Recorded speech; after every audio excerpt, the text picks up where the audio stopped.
bien. Bienvenue sur ma chaîne YouTube pour mon deuxième podcast. D'abord, un grand merci pour l'accueil que vous avez fait à mon premier podcast.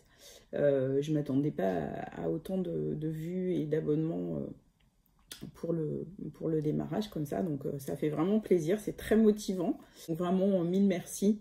Et puis j'espère que la suite et les épisodes suivants vous plairont. Dans ce deuxième épisode, j'ai plein de choses à vous dire et à vous montrer. Alors d'abord, ça a été une période riche en événements tricotesques. Comme je le disais dans le premier épisode, je suis allée à Perth. Et puis ensuite, il y a eu l'heure de la laine. Donc j'ai participé à ces deux événements, donc rapprochés.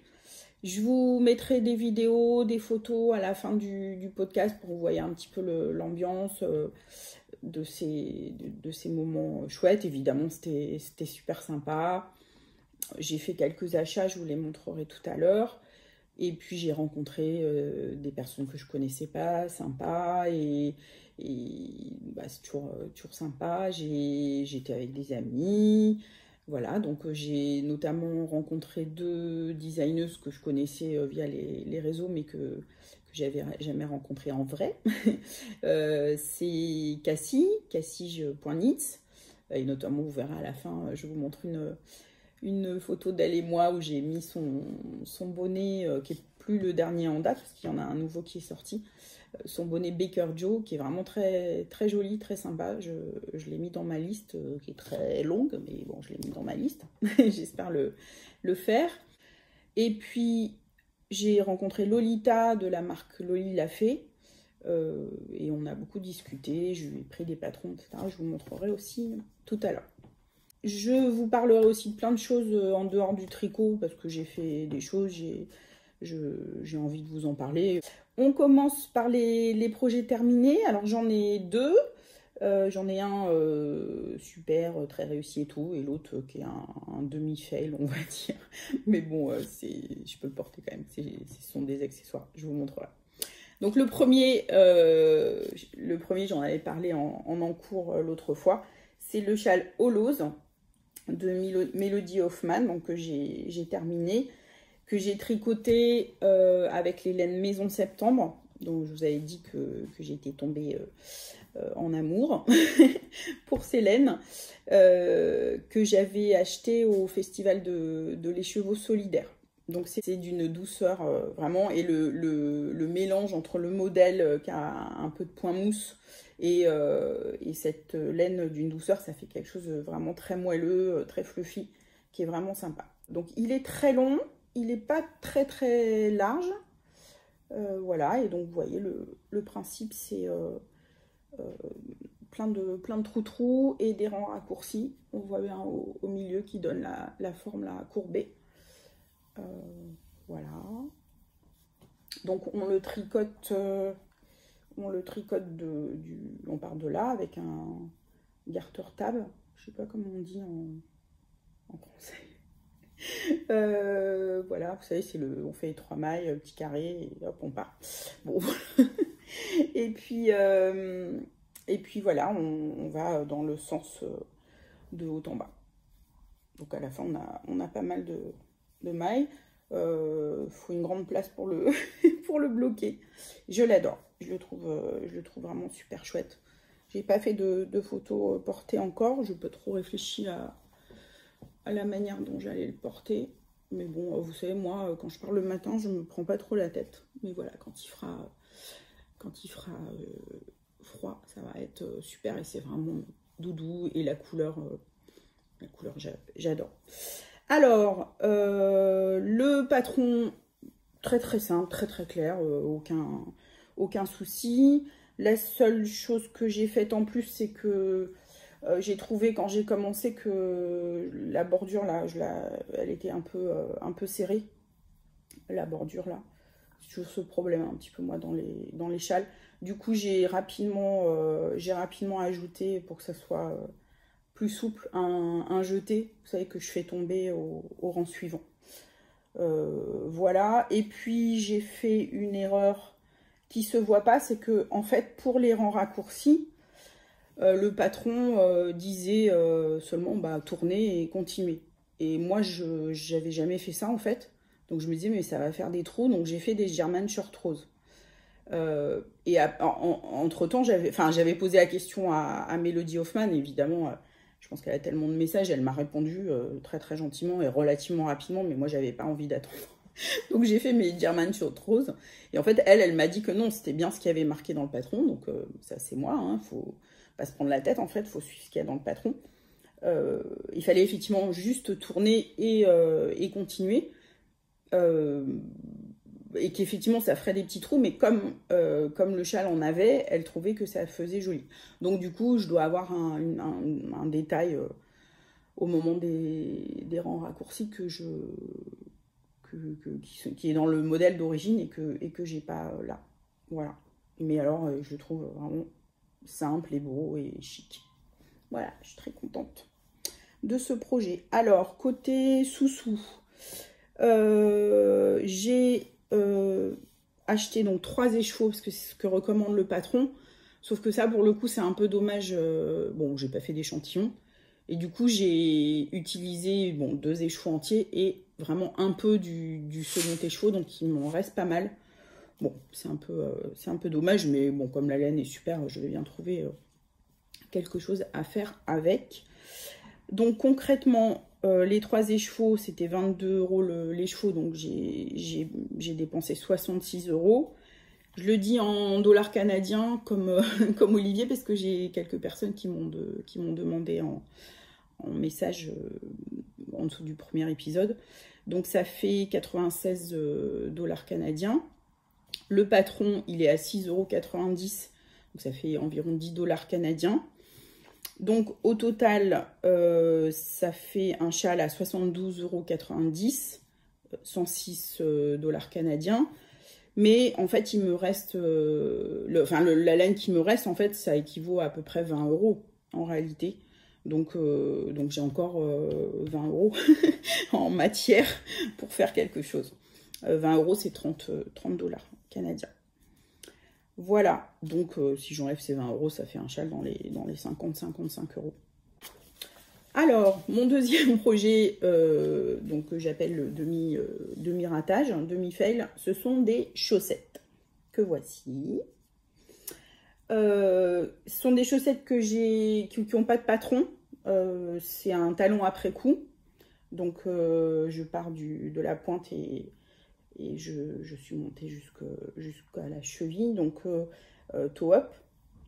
C'est la 3e paire que je fais comme ça. J'ai toujours fait ce principe du talon après coup, que je trouve très simple. Je pense que pour commencer, ça peut être un truc bien. En fait, j'ai appris comme ça parce que j'avais pris il y a longtemps une vidéo sur un site qui s'appelle Craftsy, qui est en anglais. Et en fait, c'est un site où on prend un cours. En fait, on suit quelqu'un sur lequel on peut revenir tout le temps. Donc à l'époque, j'avais pris ça. C'est un cours de Suzanne B. Anderson. Et c'est un bon moyen d'apprendre les chaussettes. Donc voilà, a priori, tout va bien. Sauf que je n'ai pas fait non plus d'échantillons. Parce que autant je fais des échantillons pour les pulls, mais pour les accessoires, non, merci. Et surtout, en fait, je les ai commencés il y a très, très longtemps. En mai 2017, et je viens de les finir, donc vous voyez, hein. Et du coup, ce qui fait que, en fait, j'ai commencé ces paires de chaussettes avec des aiguilles en bois, je crois Knit Pro, enfin bon, peu importe, avec des aiguilles en bois. Et ensuite, j'ai acquis d'autres aiguilles, et notamment des Chiagu, le petit set là, avec les petites aiguilles exprès. Et donc j'ai changé entre temps. Mais du coup, c'est pas du tout la même tension. Ça change vraiment. Donc j'ai une chaussette plus large et plus grande que l'autre. Alors l'alternance des rayures, j'ai fait exprès. Je trouvais ça marrant d'en faire une où je commençais par le rouge et l'autre où je commençais par le blanc. Bon, alors voilà, elles sont portables, mais elles sont un peu trop grandes pour moi, en réalité, et l'une est encore plus grande que l'autre. J'inclus juste un nouveau petit moment de vidéo sur les chaussettes, parce que j'ai oublié de vous dire une chose. Vous voyez, il est plus tard, hein, la lumière n'est pas pareille, mais on s'en fiche un peu. J'ai oublié de vous dire que j'avais fait un Jenny Surprisingly Stretchy Bind Off pour la première fois. Et que alors là, alors c'est un rabattage étonnamment élastique de Jenny. Et alors pour être étonnamment élastique, c'est étonnamment élastique, hein, donc c'est très très grand. Et donc ça fait partie aussi du problème de ces chaussettes, c'est que bah pour moi en tout cas, hein, c'est vraiment trop élastique. Donc la prochaine fois je trouverai un autre rabattage moins étonnamment élastique, parce que du coup ça tient pas très bien et j'ai tendance quand je les mets à faire comme ça pour pas qu'elles tombent. Voilà, donc ça fait partie encore du truc. Bon voilà, c'est des chaussettes, c'est pas grave. Mais bon, c'est pas une grande réussite. Alors, oui, la laine, bien sûr, c'est de l'autorayante de chez Biscotte Yarns, la Bisoc coloris Peppermint, qui veut dire menthe poivrée. Je n'ai pas compris, mais je vous promets, hein, j'ai vérifié. C'est 85% mérino, 15% nylon. Alors, vous pouvez moi je l'ai acheté directement à l'époque, donc ça fait un moment, hein, au Canada, sur le site de Biscotte Yarns. Et maintenant, à l'époque, il n'y avait que cette manière de commander. Maintenant, il y a la marque Cheval Blanc qui a un site et qui en vend. Alors après, il n'y a pas autant de choix, mais enfin, il y a pas mal de choix quand même. Le truc, c'est que j'ai regardé du coup les prix au jour d'aujourd'hui, parce que je ne sais plus combien j'avais payé à l'époque. Donc sur le site Biscotte Yarns, c'est 19 €, 28 $ canadiens, la pelote de 100 grammes. Les frais de port, c'est 7,50 € si on achète un écheveau. 11 $ canadiens. Bon, mais les frais de port, ça vous parle pas beaucoup, parce que je suppose que c'est pas pareil pour les Canadiens, ça doit être moins cher. Voire vous pouvez acheter directement chez eux. Donc en tout cas, si on fait livrer ici, si on évite les droits de douane, bon moi j'en ai pas eu, enfin pour un écheveau je pense quand même que le paquet passe, mais j'en sais rien. Donc j'en ai eu, ou j'en aurai au jour d'aujourd'hui pour 26,50 €, donc 39 $ canadiens, pardon. Donc 26,50 €, alors que si je commandais sur Cheval Blanc et que je me faisais livrer, j'en aurais pour 30,80 €, 45 $ canadiens. Donc au jour d'aujourd'hui, il vaut toujours mieux commander chez Biscotte en termes de prix, et à condition de ne pas avoir des droits de douane à payer. Alors elle est très très douce, elle est vraiment très, très agréable. La prochaine fois que je vais faire des chaussettes, parce que donc j'en ai déjà fait 3 fois comme ça, avec le talon après coup, j'ai vraiment envie de changer. Notamment parce que il y a d'un côté toujours un petit souci de petits trous ici. C'est le principe du talon après coup qui fait ça. Donc bon, il y a moyen de rattraper un peu, mais malgré tout, c'est en tout cas, bon, peut-être qu'il y en a qui arrivent à le faire parfaitement, mais moi j'ai toujours un petit truc comme ça, donc c'est pas parfait, enfin c'est pas grave non plus, hein, et pourtant j'essaye de récupérer avec du fil, mais voilà, je trouve que c'est pas nickel. Et j'ai vu mes tricopines ou tricopains en faire avec d'autres méthodes qui font pas ça. Donc je vais essayer d'autres méthodes. Et d'ailleurs, bah, on va voir tout de suite que je vais faire j'ai un en cours, enfin que je viens à peine de commencer, où je vais prendre une autre méthode. Ah oui, autre point à vous dire, c'est que j'ai pas du tout utilisé tous les chevaux de 100 grammes. Donc je l'ai donné à une amie pour qu'elle s'en fasse une paire. Il y a de quoi faire une seconde paire. Là, on va passer aux encours. Alors les encours, bon j'en ai plein, hein, mais comme je vous ai dit l'autre fois, les encours actifs. Les encours actifs, donc j'ai un bonnet Woodsy de Melody Hoffman. Bon, pour l'instant, j'ai pas grand chose d'intéressant à vous montrer parce que j'ai juste fait les côtes. Donc, vous avez vu, on met des mailles en attente en fait dès le début. On fait un provisional cast on, un montage provisoire au crochet. Et en fait, après, on enlève la laine là, qui est mise provisoirement pour récupérer les mailles. et on fera je sais pas quoi. Voilà, parce que je sais pas encore comment ça se présente. Mais du coup, je crois qu'il y a un système qui fait qu'il y aura une bordure comme ça. D'où le fait que les côtes sont assez grandes. Donc encore un modèle de Melody Hoffman en ce moment. J'aime beaucoup faire ces modèles. Et je la fais en boucle laine. C'est la Roussin Alpaga 20, pardon. Donc c'est 80% de laine de roussin, de mouton de roussin de Lague, un élevage bio, et 20% d'alpaga des Monts d'Arrée. Donc une laine très très naturelle. Je crois que j'en ai parlé l'autre fois, il me semble. Mais bon, elle pique pas du tout, hein. Après, il faut aimer les laines rustiques, mais elle pique vraiment pas. Elle est sèche, c'est tout. Et je sens bien que c'est une laine qui va s'adoucir au lavage, je pense, vraiment. Voilà, j'aime beaucoup. J'ai eu un vrai problème, alors là, sur trouver mon... J'ai pas fait non plus d'échantillon. Mais alors, quand j'ai commencé avec un seul fil, parce que c'est étrange, en fait, c'est une laine qui fait 400 mètres pour 100 grammes. Melody Hoffman, elle a utilisé une laine qui fait 500 mètres pour 100 grammes. Donc la mienne, elle est plus épaisse. Et malgré tout, quand j'ai tricoté avec un seul fil, ça me faisait un truc, mais hyper ajouré, vraiment déjaugé. Et donc j'ai essayé de... J'ai fait bloquer un tout petit peu pour voir ce que ça donnait, et ça se resserrait quasiment pas. Donc j'aimais pas du tout le rendu. Donc du coup je l'essaye avec, j'espère que ça le fera. J'espère qu'il sera pas trop grand, je sais pas. Mais en tout cas je l'essaye en doublant le fil. Et là j'aime bien le rendu. Voilà, on verra ce que ça va donner, mais j'ai pas trop compris moi, perso, ce qui se passe.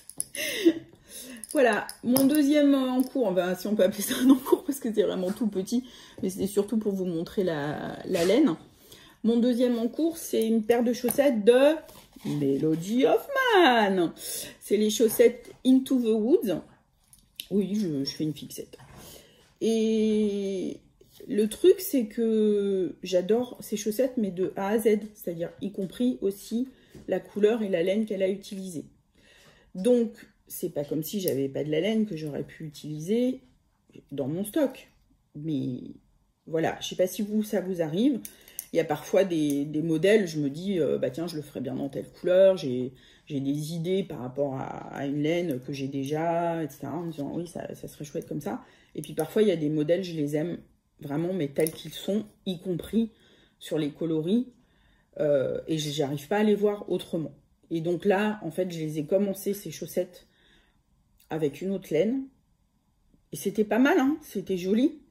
Mais je sais pas, je pouvais pas m'empêcher. Je trouvais vraiment que c'était trop joli la laine qu'avait utilisée Melody Hoffman. Et c'est une laine, la bien-aimée Mondim. C'est une collaboration que ces deux marques ont fait ensemble. Voilà. Et donc c'est 100% laine, c'est de la laine de chez Rosa Pomar en fait, qui est teinte par la bien-aimée. C'est de 100% laine portugaise très naturelle. Et il s'avère que la bien-aimée, c'est sur mon chemin, ça n'est vraiment pas loin de chez moi, et c'est sur mon chemin de transport entre mon travail et chez moi.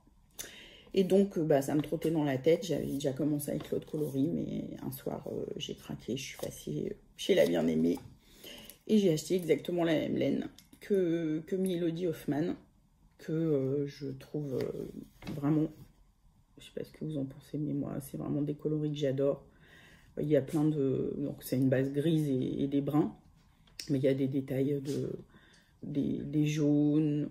Il y a même, j'ai vu des petits endroits où il y a un peu de rose. Enfin, je trouve ça vraiment magnifique. Donc j'ai juste commencé. C'est juste parce que j'ai d'autres en cours, donc je vais pas pour l'instant m'attarder là-dessus, mais je voulais juste voir le rendu de la laine. Et je confirme que j'adore. Voilà le coloris. Le coloris, c'est une bonne question. Pardon, c'est le coloris Quail, Q-U-A-I-L. Donc toujours pareil, une base rustique, toujours pareil pour moi, pas du tout piquante, mais sèche. Et je vous dirai ce qu'il en est au lavage. Voilà, j'adore, j'adore, j'adore. Les autres encours que j'ai, là c'est plus urgent, c'est 2 tests. Donc je fais un test, alors c'est la première fois de ma vie que je fais des tests. Pourquoi? Parce que je fais une grande taille et que moi, et que je travaille et tout ça, et que comme je vous ai dit, je suis pas quelqu'un qui tricote plusieurs heures par jour, je tricote quasiment tous les jours, un petit peu dans les transports et un petit peu le soir, mais voilà, je n'arrive pas à tricoter plein d'heures, puis sans doute que je suis pas hyper rapide à tricoter. Donc c'est toujours compliqué pour moi, parce que même si ça me plaît, je trouve ça sympa de tester des modèles, surtout que les designers ont du mal à trouver des grandes tailles, j'ai l'impression.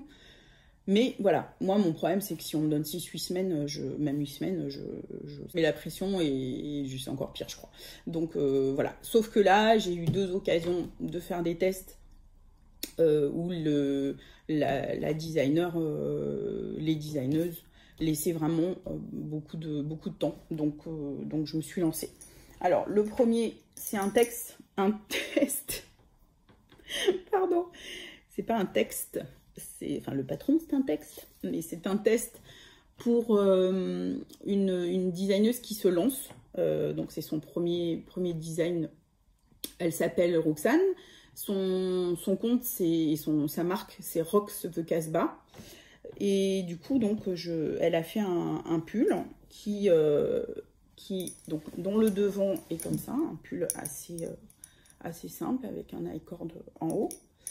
Voilà, donc j'en suis là. Et la particularité et le détail, enfin si on peut appeler ça un détail, mais qui est vraiment très joli, c'est que pour le dos, mais on peut aussi le mettre devant, moi je pense que je le mettrais plutôt devant, il y a un V en fait, en mohair, juste en mohair en fait. Donc, alors moi j'aime beaucoup les modèles qui jouent sur les matières comme ça. Et du coup j'avais cette laine en stock, et quand je suis allée à Édimbourg, j'avais emmené un petit peu de cette laine pour voir si je trouvais un mohair. Et j'ai trouvé ce mohair marque Walk. Et je trouvais que ça allait vraiment très bien avec. Et puis j'avais rarement vu un mohair avec plein de nuances comme ça, je le trouve. Il y a des roses, des verts, des mauves, sur une base un petit peu brune comme ça. Je le trouve vraiment très beau. C'est un pull qui n'est pas hyper facile à tricoter, en tout cas, enfin, pas facile, ça va, hein, mais c'est pas pour des débutants. D'ailleurs, Roxane le met dans son patron. C'est pas un premier pull, en tout cas, ça peut être un deuxième, je pense. Hein. Donc, c'est un système d'intarsia. Bon, je reviendrai dessus quand je l'aurai terminé. Et c'est pas compliqué, hein. Moi, ça me faisait peur. Il y a d'autres testeuses qui disaient ça. En fait, c'est vraiment pas compliqué, c'est juste qu'il faut croiser les fils au moment où on change. Il n'y a vraiment pas de difficulté. Voilà pour l'intarsia. Après, bon, il faut gérer 3 pelotes, etc. Donc c'est pour ça que je dis que c'est quand même peut-être un peu complexe pour un premier pull. Voilà, j'adore. Et puis la laine principale, c'est de la laine Uncommon Thread. Bon, l'étiquette, vous voyez, c'est le genre d'étiquette qui s'efface. C'est la couleur Attic Room et c'est du 100% mérino. Voilà. Je vous montrerai ça après, quand il sera terminé. Ensuite, le deuxième test que je fais, c'est pour Armel de la marque Knits with Chocolat. C'est un pull qui s'appelle Dancing Leaves, donc avec tout un motif de feuilles, j'adore, qui est qui a une forme très loose. Donc pareil, alors Armel, elle, son principe pour les grandes tailles, c'est que donc elle va sortir le patron avec, bon, je sais pas jusqu'où elle va aller en taille, et puis en tout cas pour ce qui concerne la taille que je fais, elle me laisse le temps en fait de le faire, et quand j'aurai fini, quand j'aurai fait un retour, donc je suis pas obligée de finir, si je fais une manche, c'est bon, une fois en tout cas j'aurai fait les retours dont elle a besoin. Elle le réintégrera en fait en faisant une mise à jour du patron, si j'ai bien compris. Donc ça c'est génial. Bon, on est convenu que j'essaye de le finir pour la fin de l'année, mais voilà, je trouve que c'est un bon système pour pouvoir peut-être intégrer des tailles qui prennent plus de temps à faire. Donc j'ai pas commencé encore puisque je suis sur le pull de Roxane, mais j'ai choisi les laines, donc je vais vous les montrer. Donc j'ai pris dans mon stock une laine non teinte que j'avais commandée chez Lily Neige, qui est un 75% Merino Superwash, 20% soie, 5% Stellina. Vous voyez, ça brille. Et c'est d'une douceur évidemment avec la soie et le Merino, super chouette. Donc je vais prendre ça comme couleur principale. Et je voulais, je trouvais que ça serait joli si je faisais les feuilles dans des tons d'automne. Et du coup, à l'heure de la laine, j'ai trouvé ce coloris, donc qui est vraiment dans les tons automnaux. C'est Tricot Stitch qui atteint cette laine, c'est 100% Merino. Et le pull est en déca. Voilà, donc pareil, je pense que la prochaine fois je pourrais vous en montrer un petit peu. Et que le patron d'ailleurs sera sorti, mais bon, peut-être pas avec toutes les tailles. Voilà pour les encours, donc pas mal de choses. Donc on va passer maintenant au coup de cœur. Vous savez que je vous avais proposé, et j'ai eu pas mal de retours positifs sur ça, vous avez proposé de vous montrer des modèles, mais faits par des tricoteurs qui n'ont pas de podcast, qui ne sont pas le designer du modèle, mais des modèles que je vois passer notamment sur Instagram et que je trouve jolis. Donc aujourd'hui, je vais vous présenter deux projets, un projet tricot et un projet de broderie. Le projet tricot, c'est un projet qui a été fait par un homme. Le tricoteur en question, c'est Gérard Knits sur Instagram. Donc je le suis depuis longtemps et qui fait vraiment des super beaux projets. Et là, je crois que c'était fin août, début septembre, j'ai vu passer un châle qu'il a fait pour son épouse, qui s'appelle le Morga Shawl de Nadia Crétin-Léchane. Je l'ai trouvé vraiment très très joli, donc je voulais vous le montrer. Puis pour ceux qui ne connaissent pas le compte de Gérard, ça va vous permettre de suivre un tricoteur de plus. Il a tricoté son très beau châle là, en gradient de la Féfile, en coloris Vénus de Milo. Donc je vous invite à le suivre parce que c'est quelqu'un avec qui j'échange depuis un certain temps, qui est vraiment charmant. Et il tricote vraiment très très bien, c'est vraiment super ce qu'il fait. Voilà, coucou Gérard. Le deuxième projet fait par une tricoteuse au départ, mais là pour le coup c'est une broderie. C'est quelqu'un que je suis depuis longtemps et que j'ai rencontré à plusieurs reprises. Son compte c'est Campouche sur Instagram. Et elle a fait une broderie très sympa, je trouve rigolote et vraiment, vraiment sympa sur un cahier. Et c'est un kit en toga en fait qu'elle a acheté et qui comporte en fait tout ce qu'il faut, le fil, le calque avec le motif. Donc en fait, il y a qu'à mettre le calque et puis après le retirer une fois qu'on a fait la broderie, si j'ai bien compris. La couverture du cahier, tout ça.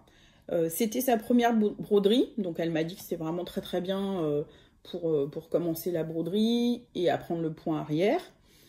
Et vraiment, je trouve que c'est hyper sympa. J'aime bien les grandes lunettes. Très très chouette. Voilà pour les deux coups de cœur projets dont je voulais vous parler cette fois.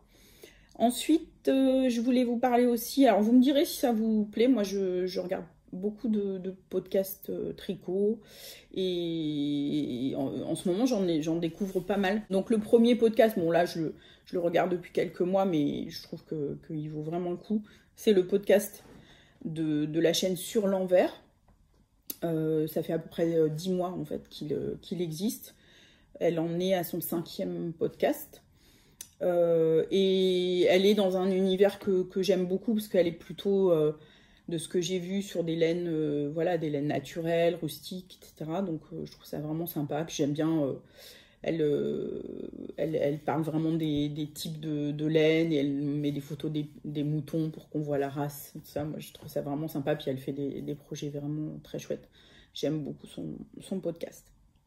Le deuxième podcast que j'ai découvert il y a beaucoup moins de temps, je pense à la rentrée, c'est le podcast de Liz Yuki Co. Elle aussi, elle en est à son 5e épisode.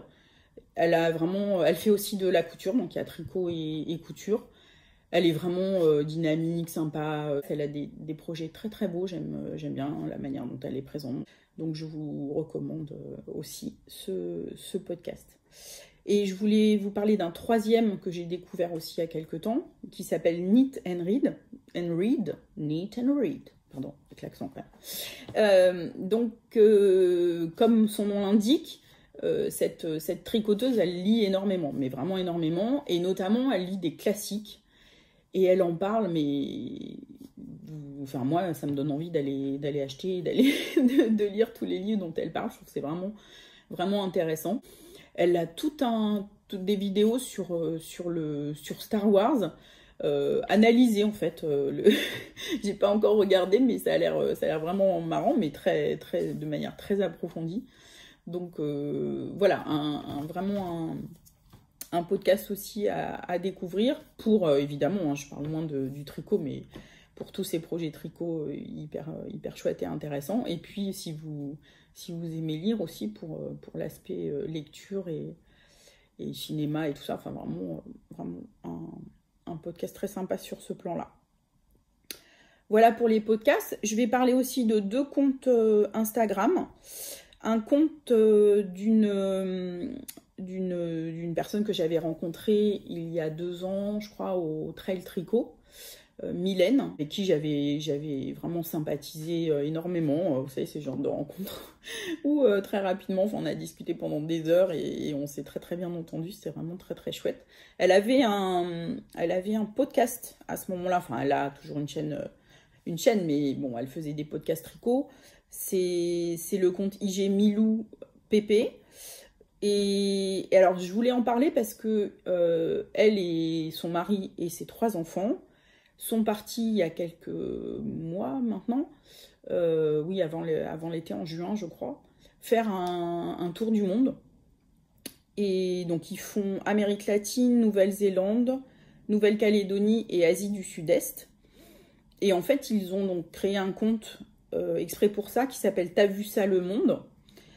Et voilà, ils nous font partager leur voyage. Ils ont aussi un blog qui s'appelle aussi t'asvuçalemonde.com. Ils approchent les 100 jours de voyage. Là, ils ont fait dernièrement l'île de Pâques notamment. Et ils font des super belles photos, puis ils racontent leurs aventures. Enfin voilà, si vous aimez voyager et voir les voyages des autres, c'est vraiment un compte très, très chouette et un blog à suivre. L'autre compte dont je voulais vous parler, c'est le compte d'une designer qui habite à Copenhague au Danemark et dont le compte c'est Shiny Super Hero. Je voulais vous en parler parce qu'elle fait des choses qui sortent vraiment de l'ordinaire, qui sont très très colorées, très fun. Je trouve que ça vaut le coup d'aller jeter un coup d'œil.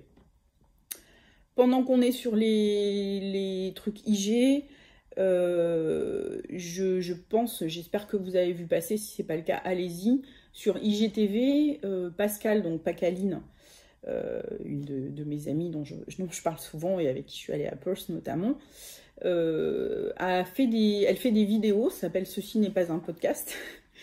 Elle en a fait 3 déjà, elle essaye selon ses possibilités, mais de tenir un rythme une vidéo par semaine. Donc ce sont des courtes vidéos où à chaque fois elle présente le projet qu'elle vient de finir.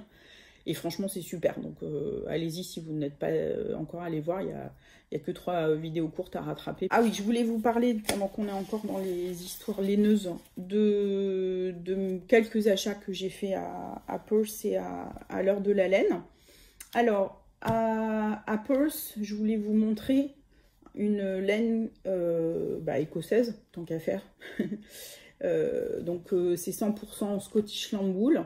C'est la marque Gilpin, je ne sais pas comment on dit. C'est une laine qui est vraiment douce.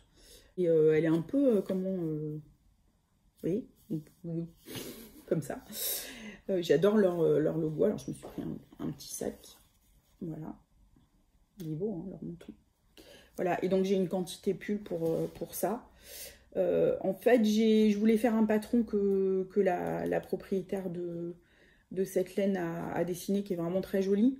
Mais je me suis rendu compte qu'il est après coup, en fait. J'ai craqué sur le coup, puis après on réfléchit. Voilà, hein, peut-être.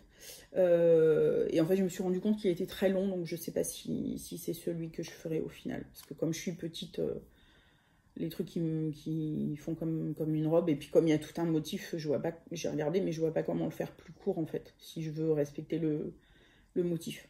Donc bon, je verrai, mais du coup, je ferai peut-être un autre pull, mais vraiment, c'est magnifique à aller voir, et elle a aussi d'autres patrons, d'autres modèles que je trouve vraiment super. Donc, Di Gilpin.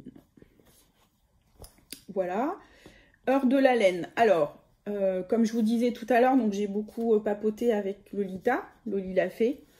Et j'ai vu, donc elle avait amené ses modèles, et donc j'ai vu ce châle qu'elle avait fait, qui est le châle Madeleine.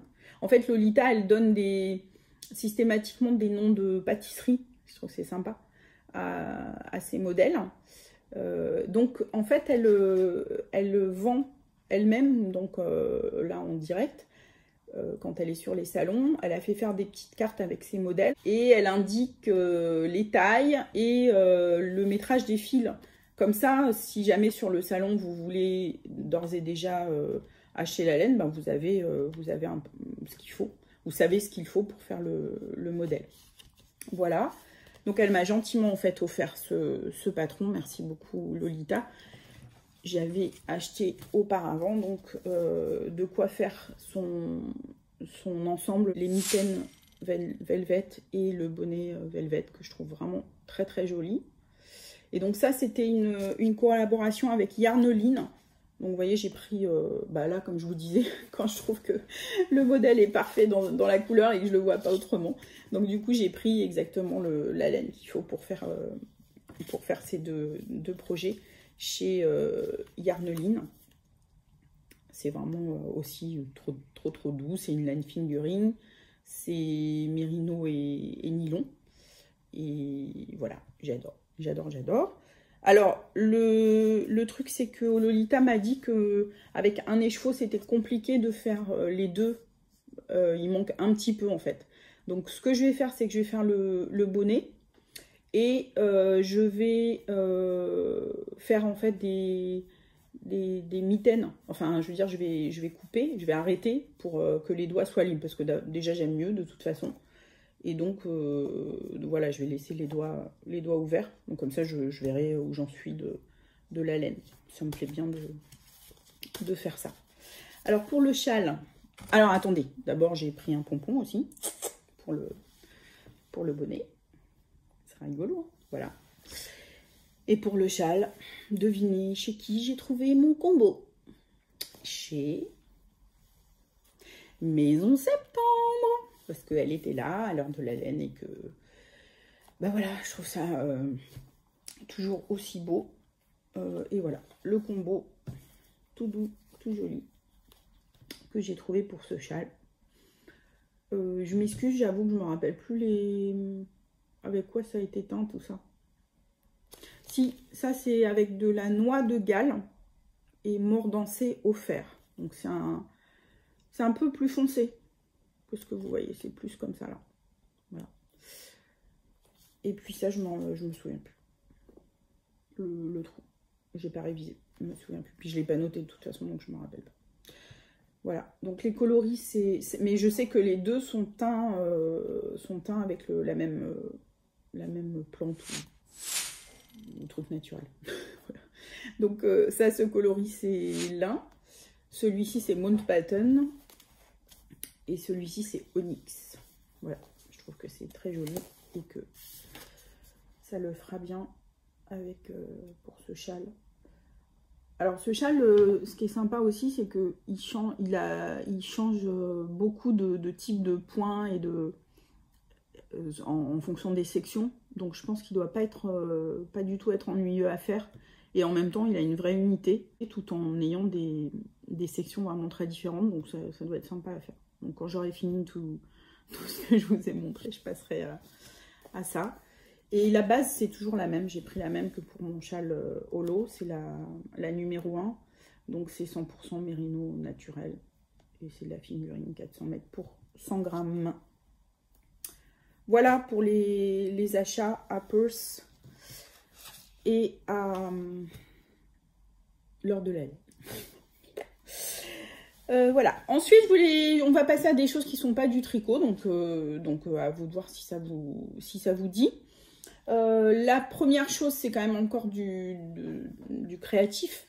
C'est que l'autre fois, j'étais dans mon canapé en fait quand j'ai tourné et vous aperceviez un patchwork. Et donc il y a certaines personnes qui m'ont demandé si c'était moi qui l'avais fait et de leur montrer. Donc oui, c'est moi qui l'avais fait. En fait, c'est mon premier patchwork parce qu'avant de faire du tricot, je faisais beaucoup de patchwork. Et du coup, voilà, j'avais fait un sorte de plaid. C'est un peu moins, je sais pas, ça doit faire 1m30, un truc comme ça, de longueur. Voilà, donc en fait j'avais simplement cousu des... Donc c'est à la machine, hein, c'est pas à la main. Vous savez qu'il y a 2 écoles hein, au patchwork, le patchwork à la main, le patchwork à la machine. Le patchwork à la machine n'est pas moins traditionnel que le patchwork à la main parce que Amish avait des machines à coudre, des petites machines à coudre, elle faisait des patchworks. Je ne sais pas si vous entendez ces ronflements là, c'est gold. Donc je disais les Amish avaient des machines, hein, donc ils faisaient aussi des patchworks à la machine. Voilà, donc moi, les patchworks que j'ai fait, c'est machine, parce que, comment vous dire que, en plus, j'aime les grands patchworks. Celui-là, c'est le plus petit que j'ai fait. J'aime, voilà, les grands patchworks comme les traditionnels. Et donc, autant vous dire qu'à la main, j'en aurais peut-être jamais fini de ma vie, ou un seul. Donc voilà, ce que j'adore, enfin, ce que j'ai adoré à ce moment-là, et dans le patchwork, c'est de trouver les tissus et de choisir les combinaisons, tout ça. Donc vraiment j'adore. Voilà, et le dos, c'était un tissu pour le coup uni avec des petites végétations dans mon sens et des petits oiseaux. Voilà. Alors bah, vous me dites si ça vous dit que je vous montre mes autres patchworks, sachant que les autres patchworks ne sont pas terminé, c'est pour ça que j'ai arrêté de faire du patchwork, je vous explique. Et en fait, donc le principe du patchwork, vous savez, c'est on fait un top, donc en tissu, et ensuite on matelasse. On met de quoi matelasser entre deux et on remet un autre tissu. Et donc après, il faut soit coudre à la main, c'est en ça que je disais le patchwork à la main, soit coudre à la machine. Or, quand on fait des grands patchworks, on a vraiment énormément de tissu et c'est complexe quand même. Et donc, même si j'ai une machine qui a un bras quand même assez important, en réalité, ceux qui font des grands patchworks, notamment beaucoup aux États-Unis, puisque ça se fait beaucoup là-bas, ils ont une machine particulière, c'est comme une machine à coudre, mais il y a vraiment un bras très grand. Et en fait, je me suis lassée parce que je trouve ça trop compliqué avec toute cette masse de tissu pour coudre. C'est vraiment très compliqué à un moment donné. Et du coup, j'ai arrêté le patchwork parce que j'aime pas trop les petits... Je trouve ça très joli, mais j'ai pas trop envie de faire des petites choses, des petites décos, des petits sacs, etc. Moi, voilà, j'ai envie de grands tissus et je sais pas, des couvre-lits, des tentures, etc. Donc voilà, si ça vous intéresse, je vous les montrerai, mais c'est que les tops. Et bon, peut-être que je réfléchirai pour les pendre, puisque sans les matelacer, etc. Mais bon, c'est un petit peu dommage.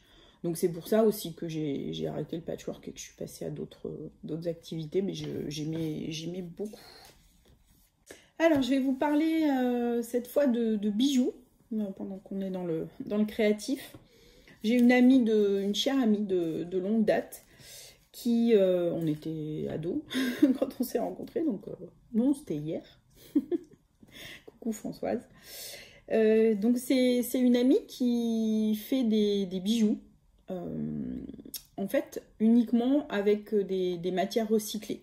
Donc elle a un compte Instagram qui est Madame Lavoisier. Donc évidemment j'ai quelques bijoux. Donc, là j'ai une bague voilà, qu'elle a faite.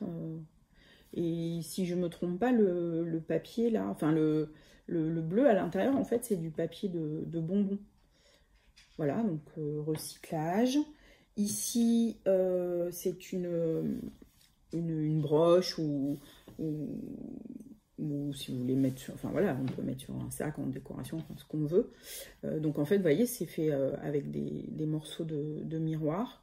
Et puis l'image, en fait, sont des dictionnaires, des images de vieux dictionnaires qu'elle récupère, qu'elle chine et qu'elle insère. Donc vous verrez hein, sur son compte, il y a vraiment beaucoup de styles, il y a des tailles très différentes, des motifs divers et variés, c'est très très chouette. J'ai aussi une autre bague, voilà. Et ça en fait c'est c'est du contreplaqué.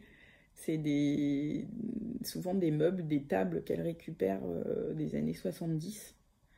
Et je trouve ça super chouette. Donc, il y a plein de couleurs aussi. Vous verrez sur son site si vous allez voir. J'ai aussi des colliers qu'elle fait. Je le mets. Bon, je mets comme ça, même s'il est plus long en fait. Mais sinon, vous verrez pas. Donc j'en ai deux comme ça. J'en ai un dans les bleus et celui-ci dans les oranges et marron.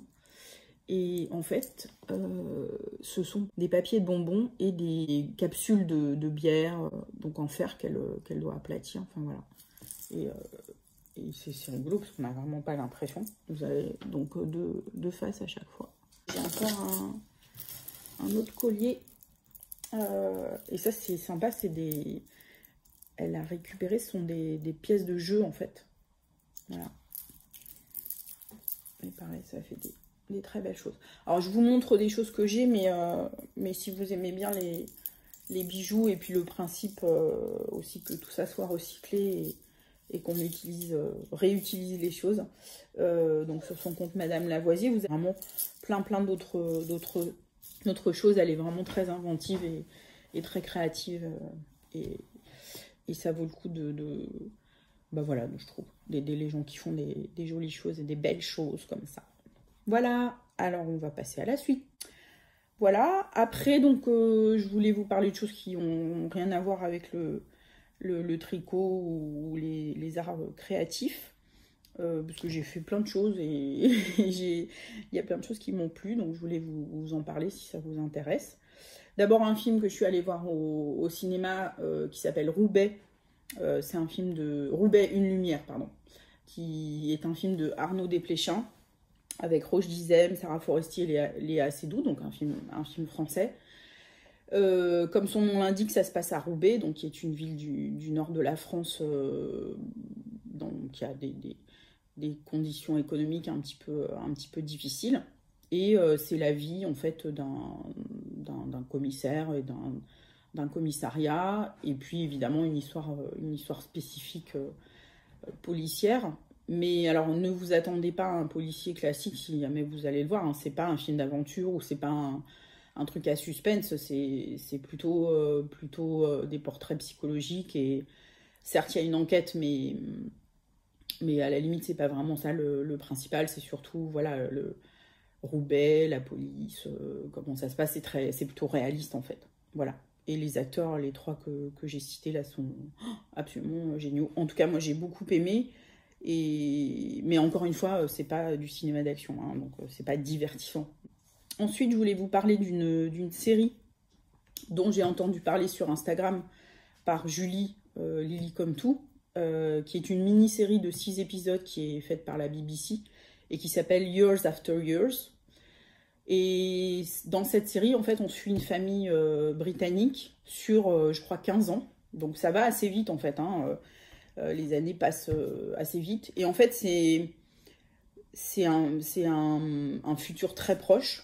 Et en fait, on voit tous les problèmes qu'on commence à connaître de la société, le sujet migrant, l'écologie, les politiques voilà, les politiques extrêmes, etc. Et vraiment, j'ai trouvé ça vraiment prenant et voilà, ça fait un peu réfléchir. Vraiment, c'est une série que j'ai apprécié de voir et que je relais aussi comme Julie l'a fait. Voilà, si ça vous intéresse. Après, je voulais parler d'un livre dont a parlé Eve dans son podcast Bobine et Pelote, qui est, et que j'avais lu en fait, et qu'elle a beaucoup aimé. Et donc, du coup, déjà, je voulais lui faire un petit clin d'œil pour lui dire que moi aussi je l'avais lu et que j'avais beaucoup aimé. C'est un livre qui s'appelle Dans la forêt de Jean Egland. C'est dans un futur proche, indéterminé, enfin on sait pas trop. Et bon, je vais pas détailler l'histoire et spoiler, mais en fait pour des raisons, pareil, la société a évolué, bon là de manière beaucoup plus drastique en fait. Donc il y a deux sœurs et leur père qui se retrouvent à vivre en fait dans la forêt, dans leur maison dans la forêt. Et le père décède et donc les deux jeunes femmes se retrouvent seules. Et donc elles doivent vivre et survivre dans cet environnement, alors qu'elles avaient une vie qui allait se dérouler normalement, classiquement, faire des études, l'une dans la danse, l'une à l'université. C'est vraiment un très beau livre, il y a tout ce qui est rapport à la nature, les évolutions de la société, la sororité, les relations entre les deux sœurs, etc. Enfin, voilà, c'est vraiment un livre marquant aussi et que j'ai beaucoup aimé, donc je vous le conseille. Et puis, puisqu'on est dans les arbres, dans la forêt, je suis allée voir il y a 2 jours une exposition donc à Paris qui se déroule à la Fondation Cartier jusqu'en mi-novembre, je crois. Et donc, c'est une expo qui mélange à la fois, donc il y a des œuvres artistiques sur les arbres, mais il nous parle aussi dans cette exposition de la vie des arbres, de la sensibilité des arbres.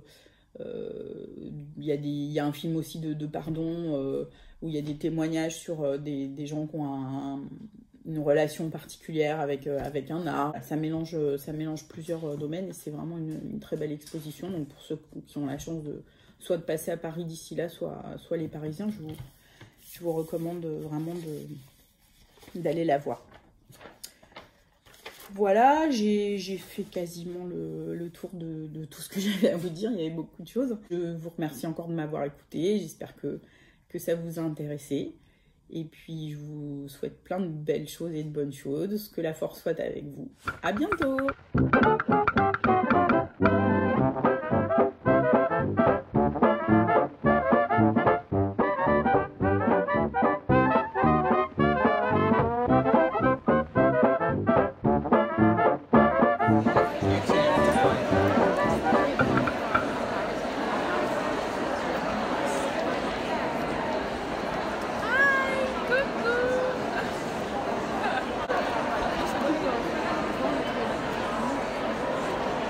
Hey guys!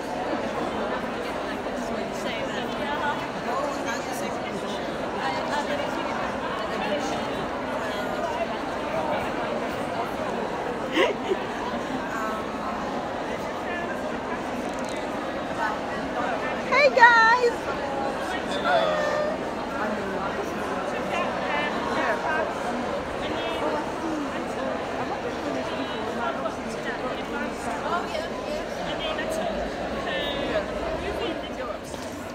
Not sorry.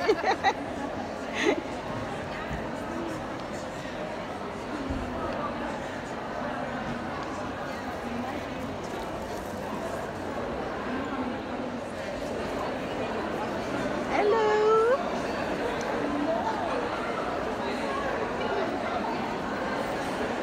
Try it on if you want.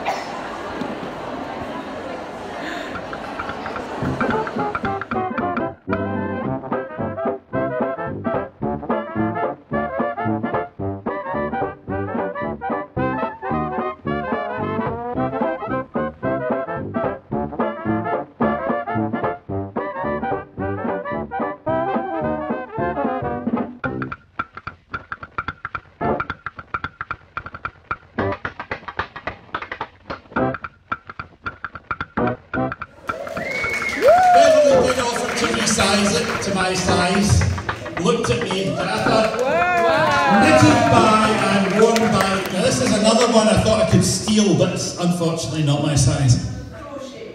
And it's crocheted. It's so nice to have a full crocheted garment. This man is to be revered. He is to lace knitting what I am to being a fat git.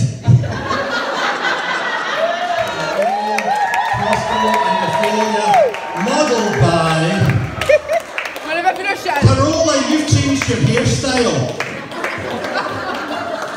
This all up and let it flash it properly. Wow. Another crochet sweater. We are doing really well with crochets.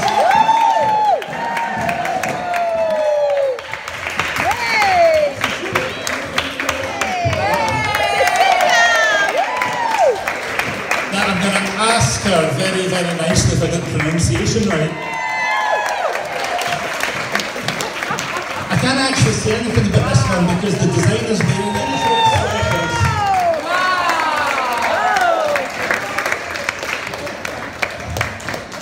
And I'm the organiser.